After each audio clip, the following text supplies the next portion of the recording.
Hey friends, Mrs. E here, and today we are going to talk about audiating.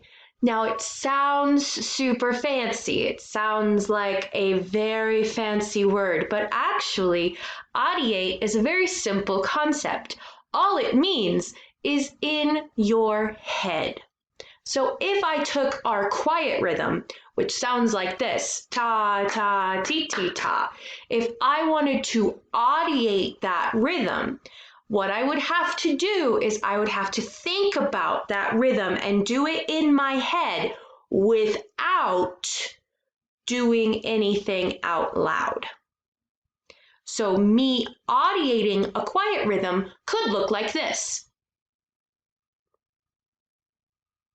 It'd be pretty boring to watch in an audience, but as a musician, audiating is a really important thing. We need to be able to think about what comes next. We need to be able to take something and plot it out in our heads. What is this, a fast sound? Is this a slow sound? How do I know? Audiating, doing things in your head, can really help you be a better musician.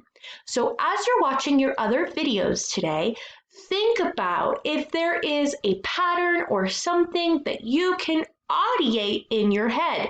Some of your videos might ask you to audiate, and if they do, make sure that you are actually thinking really hard with your brain and not just taking a 10-second vacation. Have a great day, guys. Bye.